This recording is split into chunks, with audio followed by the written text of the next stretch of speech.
Réglez le paramètre Sol séquencement.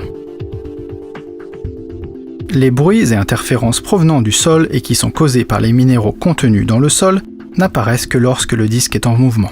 Ces bruits sont normalement éliminés par la procédure de compensation des effets de sol, mais parfois cela nécessite aussi un changement du paramètre Sol séquencement. Pour régler le détecteur avec le niveau Sol séquencement adéquat, suivez cette procédure. Réglez l'interrupteur Soil Timing sur Normal. Il s'agit de la position intermédiaire de l'interrupteur.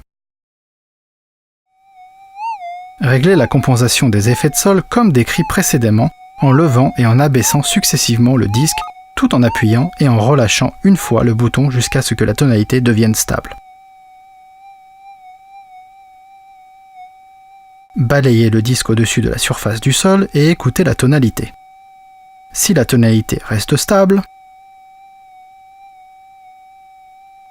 alors le réglage normal du paramètre Sol séquencement est approprié. Si la tonalité est instable,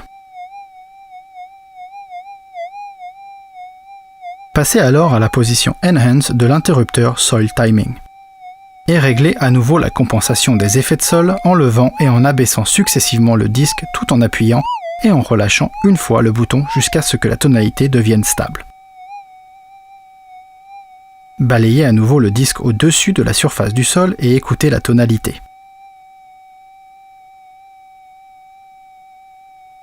Elle devrait être stable à présent.